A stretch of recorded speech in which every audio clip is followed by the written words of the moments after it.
Hello and welcome to the Next Minute podcast. On this podcast, we're opening up the conversation on grief and mental health with no filters and no stigma. Every episode, we bring honest stories of struggle, resilience and hope, because even when life feels heavy, there's always light waiting to break through. Now, I want to start this episode off with talking about MetaMen. Now, MetaMen is a community support group that I'm setting up with my friend Claire. I first met Claire. She did a webinar for Andy's Man Club, talking about anger management. She is an anger management coach, but she specialises in neuro-linguistic programming. I've spoken about Claire before and the treatment I've got through Claire. But what sort of developed from that was a conversation between me and Claire about men's mental health and how sort of sitting in a room talking is amazing. You know, it works. We get 6,500 plus men a week now at Andy's Man Club, but it doesn't work for everyone. So I wanted to do something a little bit different, reach, different men who either aren't comfortable sitting, and talking in a room. So our idea is to try and get out to nature, do sort of day retreats where we're out somewhere, maybe on a farm or in some kind of rural setting. Talk about our mental health, but leave the day with some tools and coping mechanisms to manage our own mental health. So we're not just talking, getting stuff off our chest. We're leaving with a bit more knowledge and a bit more of an understanding as to why we feel the way we do and how we can combat that. So that's MetaMen. The reason I wanted to bring that up today is, one, because I'm wearing the bright orange hoodie that we've ordered, but because we purchased a few allotments here in Wigan last week or the week before. I've been down there for a good 5 hours today, and I'm going to try and get through the episode without yawning. I got about 5 out within the minute before I started recording. If I do end up yawning, I'm pretty sure I can just edit it out, so you'll never know. But this episode, I want to focus on men's health. Not because it's Movember, but because of something I've been through over the past week. Now, I'm going to start it with a quote, and I've used this quote before. If you listen to your body when it whispers, you won't have to hear it scream. Now, just let that sit with you for a minute. If you listen to your body when it whispers, you won't have to hear it scream. Now, I heard that when I was on my Children and Young People's Mental Health course a few weeks ago. A tutor came out with it. And I think about it a lot. And like I said, this past week I've been going through something myself. Before I get into that, I just want to run through some stats around men choosing not to seek treatment. The dog's got to go off. So we're getting a delivery. Around men's health. So I'm notorious for either ignoring symptoms, or just tell myself that my symptoms are going to go away, or I'm a man, I'll just deal with it, that kind of attitude. And I know I'm not the only one. I know there's a lot of men out there who do the same, but there's another side of it, which is the biggest side for me, which is fear. It's the fear of the bad news, it's the fear of diagnosis, it's the fear of finding out what's wrong with you and getting that diagnosis and not knowing what to do with it. Now, that's something that I've said it's been going on the past week. That one of them's been going on in the past week. Another one I've sort of been dealing with for 12 months, and I've not told anyone. And if I have, I've kind of made light of it or made a joke of it. And I know it's a common problem. I know a lot of men I've spoken to have, I don't know if it's labelled health anxiety or if there's a term for it, but it is that fear and that decision not to seek help or seek medical help or a diagnosis for an ailment that we're feeling. So I did my own research, as I always do. So the first one is, according to a survey by Men and Boys Coalition in June 23, 61.3% of men said they faced barriers in getting to see a GP. Now we all know there's long waiting times, inconvenient opening hours. It's usually 8 till 4, 9 to 5, something like that, which is usually when most people are working. And there's that belief that GPs will only sort of deal with people who are very ill. Now, I think the sort of dated stereotypes, long waiting times is normal. I think a lot of us know that. That was one thing that I chose not to reach out for an appointment because I assumed there would be a long waiting time. The fact is that I contacted them that morning and got an appointment the afternoon.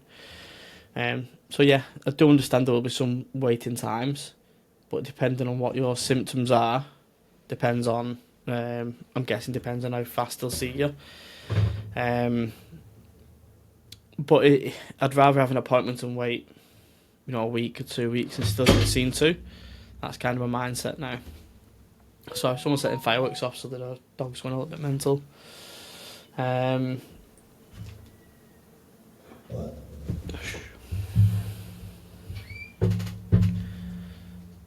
So there's a lot of barriers there that I think we use as excuses, as opposed to reasons.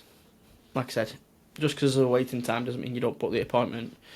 You book it, and then if your symptoms change or you need to try and get in early, you ring them again. You do what we can. There's obviously the option to ring 111 to get, some information online, over the phone.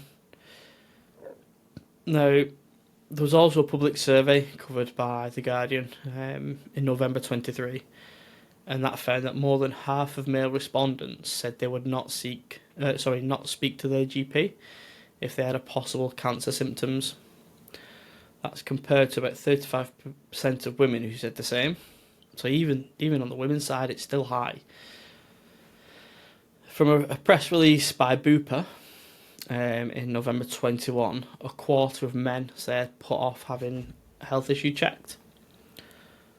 Of those men who delayed seeing a doctor, 58% said they ignored the issue hoping it would go away, 36% feared the bad news, 15% researched symptoms online, and then 14% said they didn't have time. According to 2024-25 study by Men's Health Forum, 33% of men would avoid going to the doctor even with troubling symptoms. And from a health service usage study, among men who felt down or agitated more often, but 34% said they would wait a month or so before seeking help. So why do we do that? Why do we put off seeking help? We've obviously talked about the issues around, just fearing the bad news, but that's not a good enough reason. So again, doing some more research. What I've given you so far is my own reasons for not going to see a GP. They're all reasons I've said. Now these reasons are what I've found in the research, and surprisingly not too dissimilar. So, sort of stoicism and that self-reliance. So, growing up with the idea of, men are strong, we'll sort of get through it, we'll tough it out, not showing weakness. That's, right up there. UK Men's Health Forum calls this the real men don't complain culture. Surveys found that nearly half of men think real men don't talk about health worries. Fear of appearing weak or needy, health issues can be perceived as a threat to masculinity, especially if it's around mental health or sexual health problems. In a 2023 Bupa survey found that 36% of men delayed seeing the GP because they feared bad news. So I mentioned that earlier. And for me, what I always say but I don't always do, is I always say that whatever the news is, if it's the worst news you can think of, at the end of the day, you know what you're dealing with. There might be some treatment, there might be a way to delay symptoms or ease symptoms, or at least you know what you're facing. Now, if you just don't get the treatment, don't get seen, you don't get a diagnosis, you've no idea what's going on. So it's always best, just to get that diagnosis. 'Cause either way, if you don't get it, it's not going to change, is it? So accessing problems. So mentioned it, long waiting times, inconvenient GP hours. My GP at the minute, I feel like is a ball ache to book. They use that Ask My GP, and I don't know if I'm just awkward with it, but I've got a book online. But then I can only book between certain hours when someone's manning the website, so it's just really awkward. But to be honest, it's really straightforward, but I just find it really awkward to do. I'd rather just ring up. So, mentioned it before, 61.3% of men said they had trouble getting to see a GP due to long waiting times and hours incompatible with work. Work constraints, men, especially in full-time or manual jobs, self-employed, often can't easily take time off to see a GP during the standard hours. Healthcare environments that don't feel welcoming. So I absolutely hate going into hospitals, no particular reason, but I just can't stand them. I'm the same with doctors, GP surgeries. I just don't feel. I don't know. I can't really describe it. I just feel awkward being there, and I always feel like in my own head I'm telling myself that I'm there and I shouldn't be. I should be able to deal with whatever it is, or the symptoms are going to go away, or they're not really going to be anything. So what's the point in going? And that's even when I'm sat there in the waiting area. There was something I saw which I wasn't sure how I felt about it in my research, and it said that what was it now? Sort of campaigns, like advertising campaigns for men's health aren't as pertinent as women's. Now, I don't know if that's true or false. I guess it's true just from the research I've done, but it's Movember at the minute. There's a big push for obviously men's health. Movember is obviously looking at men's prostate cancer. I think they're going to focus on testicular cancer as well, and general sort of health and mental health. But I think it originally started with prostate cancer, and a big push in obviously making sure that men, sort of breaking down that stigma about getting your prostate checked. There's also perceptions and risks that sort of come with it. So underestimating the seriousness. I do this all the time. I don't think I underestimate it, I just downplay it. So many men believe that symptoms will just go away, or they're not bad enough yet. So in Bupa's 2021 report, it said that 58% of men ignored symptoms because they expected that they would just resolve naturally. Poor health literacy. So men on average are less confident identifying early warning signs, particularly for cancer and mental health. Now that's obviously on the mental health side, there's a big push for awareness. I think the tide is changing with men's mental health, and I think men's health in general is improving as well in terms of those campaigns and raising awareness for the early warning signs. But it said that the NHS and Cancer Research UK shows that men are less likely than women to recognise red flag symptoms like blood in the urine or persistent cough. Optimism bias. So men tend to perceive themselves as generally healthy and thus less likely to think symptoms indicate that there's something serious. So that one didn't catch me by surprise, but I wasn't expecting that one, that men generally see themselves, if you're fit and healthy, that your symptoms are just gonna resolve themselves because you're looking after yourself. Obviously, we know that's not the case. In my research, it also talks about emotional and psychological factors. So, fear of diagnosis we've talked about. So many men avoid medical visits because they fear hearing bad news or being told to change behaviour, such as like stop smoking, lose weight, change your diet habits, exercise more, all that kind of stuff. Embarrassment, mentioned it earlier, so especially around sexual health, bowel problems, even mental health. The survey I mentioned earlier, I can't remember which one it was, but it mentioned that 1 in 5 men say that they're embarrassed as a reason for delaying going to see the GP. Mental health stigma, we know there's a stigma around mental health. I think that tide is changing, like I mentioned earlier. But it does say that men are less likely to seek help for depression or anxiety due to that stigma. Trust and communication was another one as well. So some men feel doctors don't listen or that appointments are rushed. And obviously we know that there's a tight time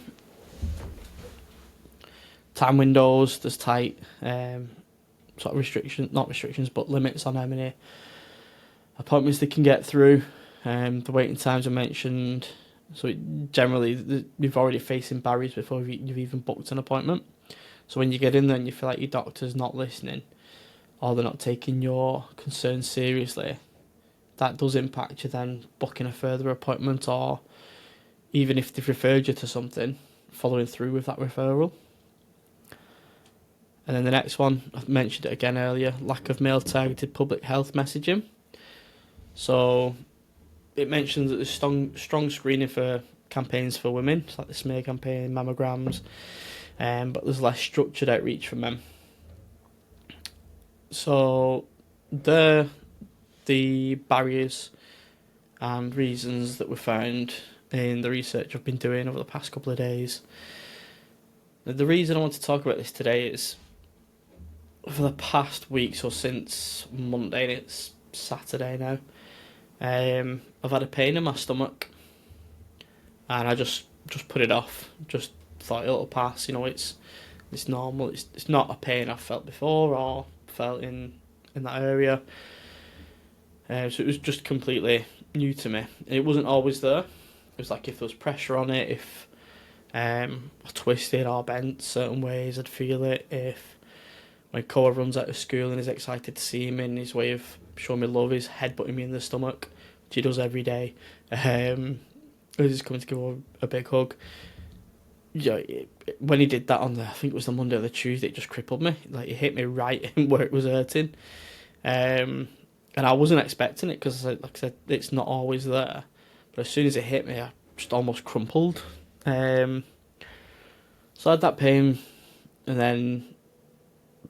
But what I was more worried of is, for the past 12 months, I felt like I've been having issues with my prostate.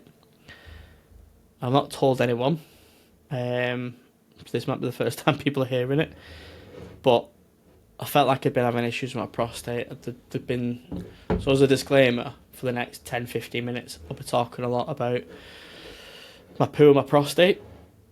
So if you're still with us now, buckle in, because it's going to get exciting now. So, yeah, for the past 12 months, I've had the occasional blood when I've been wiping. I felt like there was something wrong, and every now and then, it wouldn't be constant, but every now and then I'd be in some pain. And I did the typical thing like we've already discussed, said it would go away, even after a month of it coming back or remaining, or a different symptom. I just ignored it, just kept telling myself it'll be fine, it'll go away. Did the Dr. Google thing, got some cream, Ordered it from Amazon. Just did what I could to avoid going to see a doctor. Partly through fear. I think that was the biggest reason, to be honest. Fearing for me, I was expecting a cancer diagnosis of some sort. The longer it went, the more I was convinced it was going to be something along those lines. I also feared, someone checking my prostate. It's not something I'm used to, but it was something that, for some reason, there's a stigma around it for men, I think. But I just didn't want anyone waggling a finger up there. And yeah, I just kept telling myself the problem would go away. Obviously, it didn't. I said it was on and off for the last 12 months. Trying to find, a reason for it being there or being a problem, or the symptoms being there, that I could try and justify it going away. Kept talking myself out of it, and at no point did I consider or even get close to booking an appointment to see my GP. So when the pains in my stomach started on Monday, it kind of heightened things for me. I was already feeling like, I was having those issues with my prostate. They've been alright for the past, a few weeks. So it wasn't on my mind. Then I started getting these pains, and then all that fear and that anxiety of what it could be came back. And it was in the lower right-hand side of my stomach. So it was going to be around my intestines, my bowels. So that started to bring fears in of issues around that. And then, look, I spoke with someone. I'm not going to mention who it is, but luckily a couple of people, and not luckily for them, but luckily for me, a couple of people I know had similar symptoms and been seen. So it was something on my mind as soon as I started to get these symptoms, that I was like, I need to get it checked. And I was having an internal argument that, I need to get it checked. I need to get it done. And if not for me, then for the kids. I need to find out what's going on.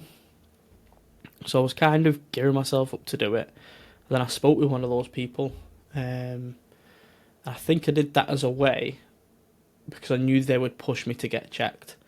Even though I didn't want to, I feel like I knew they would obviously push me to get an appointment and see my GP. And that's what they did. So I think that was on the Tuesday or the Wednesday, maybe. By the Thursday, contacted my GP on the online thing. I think it was within an hour. They got back to me and said, I even put on the request, actually, even though I knew in my head I'd have to go in because they did have to examine me, I put on, I want a phone appointment, which I knew in my head I shouldn't have done. But just that fear and anxiety kicked in when I was filling the form in. So I put in the I want a phone appointment. Then they messaged me back, like I said, within the hour. It might have even been within half an hour, saying, no, you need to come in. We've got an appointment at 1:30. So I went in, and then she examined my stomach, and then straight away she said, you look pale. And I told her I just don't get out much. But yeah, she said, you look pale. And luckily for me, she had appendicitis a few years before. And she was saying that the symptoms I'm presenting with are the symptoms she had when she was diagnosed with appendicitis. And obviously she had to have surgery and have it removed. So straight away I'm thinking I'm going into surgery. So she makes a couple of phone calls to, no idea what the team is, Wigan Hospital. And they wanted to see me within the hour. So ended up rushing up there, spent a few hours in oral ward. To be honest, it was one of the nicest experiences I'd had. They were really welcoming, chatting with me loads. Really, really broke down that stigma. There was no barriers as soon as I got there. felt comfortable, which was weird. Did the initial test that they could, and they eventually came back a few hours later after the test and said, right, it's looking like appendicitis, everyone's pointing to that. We want to put you in for a CT scan, but it was going to be a long wait for one, because it had gone past like 5 o'clock, I think, by this point. So these are my options. I can stay in, possibly get one through the night or early hours, or I can come back in the morning, because they said the symptoms didn't look like anything was going to seriously happen now. Caught it quite early. Sent me, obviously, sort of give me the option to go back home, get kids sorted and stuff, and I can come back within a time the morning after. So I did that, booked a time for, I think it was 10 to 10, went home that night, sorted the kids, planned who was going to have them for the weekend, where they were going to, blah blah. Went back on, so this would have been on the Friday, so yesterday. She sent me off on the Thursday with two fireworks off again. I mean, it's the 8th of November, I don't know what they're doing. Sent me off with some sample pots for my stool. Now, I don't know if you've ever handed your poo over to someone in a test tube.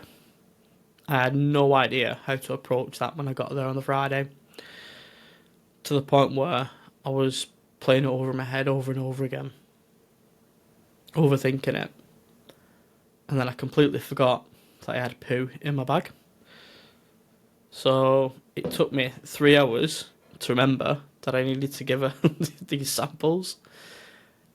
And because I've been overthinking it, because I've been running through ways of approaching it in my head, I panicked when I approached her and just sort of like finger pointed at her, went, "I've got some poo for you." And that was how I handed her my poo. So yeah, all that anxiety and fear, and that's how I handed a person 2 tubes of poo. So yeah, that's how we break down the stigma, I think. Just handing people your poo. So yeah, that was the Friday. Handed my poo over, had my CT scan, waited a few hours for the results. Luckily for me, it came back not as appendicitis, but as something called appendicitis, which is something to do with something else attached to your intestine that's become inflamed or infected. So just a course of antibiotics and off I went. Well, not yet. They said because I mentioned the bleeding when I wipe, to be honest, when I got there, I was really open and honest with them, and they made it easy for me to be open and honest with them. Whereas when I would have gone to like anyone else who was maybe a bit more standoffish or I wasn't comfortable with, I probably would have hidden the fact that there was sometimes blood when I wipe. So we had that conversation, and on the Friday she said, if you're okay with it, we'd like for this guy to do a prostate exam. And weirdly, not weirdly, but I wanted to do it. I wanted to rule out, what else was going on, if there was anything else, if there was something that maybe I hadn't turned up on the test or the results because they weren't testing for those things. And to be fair, they were doing their due diligence. I'd mentioned things that were not typical of appendicitis, but they wanted to rule things out because it was a concern.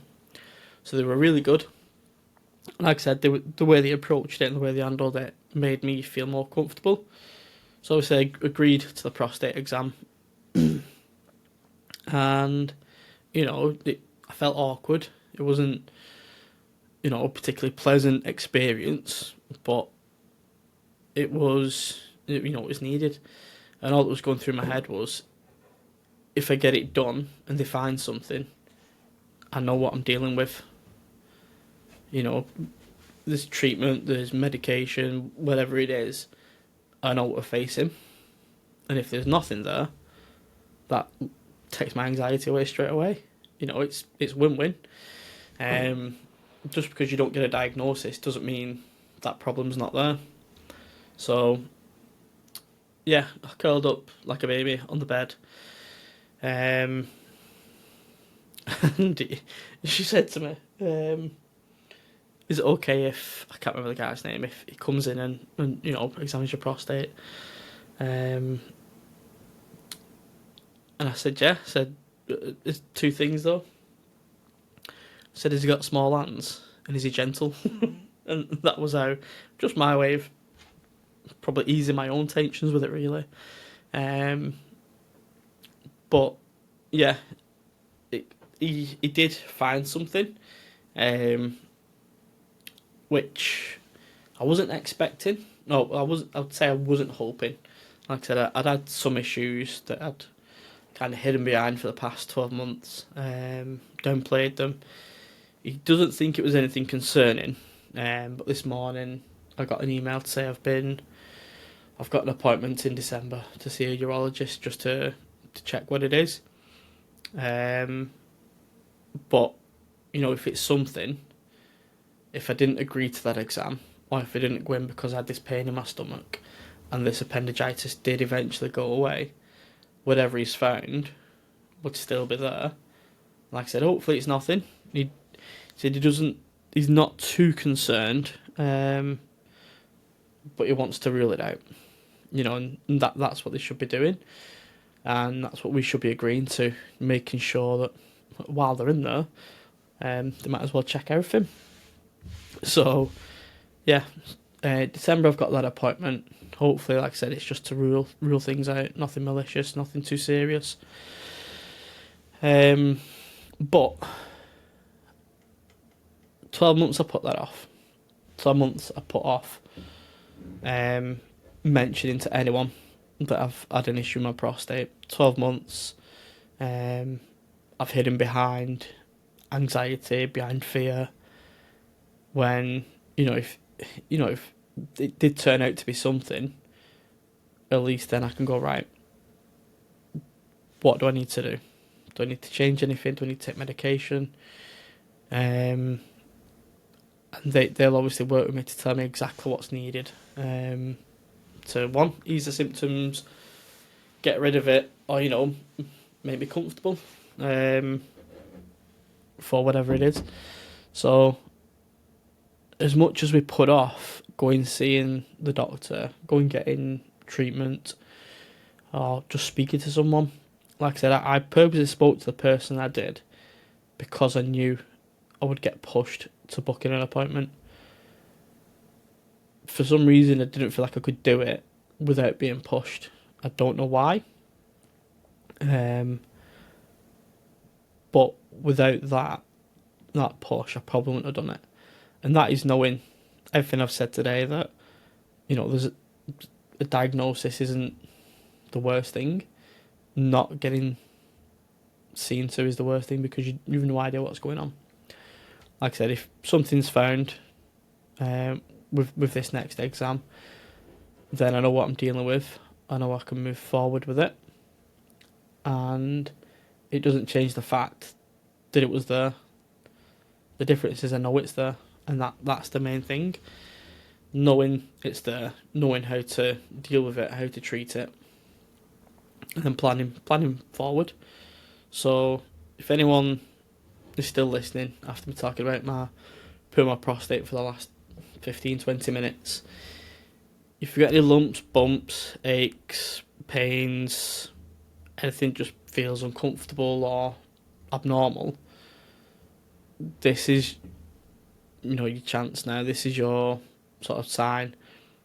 Go get it checked out. No matter how major or minor you think it might be, the difference between a diagnosis and not seeing anyone, not getting a diagnosis, is you've no idea what you're dealing with. You might think you do. Like I said, this past week I was convinced I had cancer. That's what was going through my head. I was struggling to sleep. I was probably getting 2, 3, 4 hours at most. On the Thursday, when I thought it was appendicitis, I got Elijah to sleep in my bed. Made sure he knew how to dial 999. And I put that in place because I was scared, and it's okay to be scared. Getting that diagnosis means you can fight it, or you've got some kind of fighting chance, no matter what it is. It could have just been a cold. I knew it wasn't, but there's a chance that it's literally just an infection. I did get diagnosed with diverticulosis again, as well, but that's manageable. That's not a major thing from what I can gather. But I would have had no idea, and that's just like an amendment to my diet from what more or less what I've read. Like, it can be managed through a change to my diet. So if I didn't get seen to, I wouldn't have known that was there. And that's part of the reason why I've been having issues with my prostate, because of some of the foods I've been eating aren't compatible with my stomach or going through my intestines. So now I know to avoid certain things. Basically, it's telling me to eat the shit food, which I fully appreciate. So I'm okay with that. And yeah, so make sure you get yourself checked out, even if you feel like it's just something small. If it's abnormal, if you're not used to it, get yourself checked. And other than that, thanks for listening. Sorry for talking so much about my pee, my poo, my prostate. And so obviously everyone who's helped me this week, spoke to a few people initially, like I said, just to get that push. They know the so thank you. Thanks to everyone for listening. Do the whole like, subscribe, blah blah, but don't just subscribe to me. Like and subscribe to any other support groups that you're aware of. Obviously I've talked about Andy's Man Club today. I've talked about the other group I've started, Metamen, which is really new group. We're just getting going, but have a look at that. You've got in Wigan alone, Epic Hope CIC. You've got the Girls Club now. Directions for Men. There's loads of support out there. A lot of them do enjoy football in Warrington. They're brilliant. They do a lot, not just for men's mental health, but women as well, and just general health as well. There's a lot of support and organisations out there that are raising vital awareness. So like I said, have a look for them. Have a look what's in your area. If you're not from the Wigan area, use the Hub of Hope. That is a great app or website. Just type in your postcode or your area. It'll bring up, depending on what search criteria you enter, the different types of resources that are available in groups in your area. It's incredible. But there is a ton of support out there. There is, like I said, I feel like the tide is changing in terms of raising awareness for mental and general health. We just need to know where to look. So yeah, do all the liking, subscribing and all that stuff that you want. Follow, even if you don't need them now, it's good just to know that they exist. If you do end up needing them, or someone who might need them in the future. I think that's it. We'll leave the episode there. And we'll be moving to fortnightly episodes. So this one will be going out. Well, you'll get it when it comes out. But the next one will be in 2 weeks' time, and it'll be fortnightly going forward. Just to give me a bit more time to prep, to advertise the episodes, but to also get some guests in. We've got, like I said, mentioned it before, we've got a load lined up. It's just getting the times right where we can get them in and get it recorded, get it edited and get it published. So yeah, thank you very much for listening. Sorry for talking about my poop and my prostate for a while. Hopefully I don't have to talk about it again, but I'll keep you guys updated when I get that exam. I get those results in December. And that's it. Thank you very much. And as always, remember, you can get through the next minute.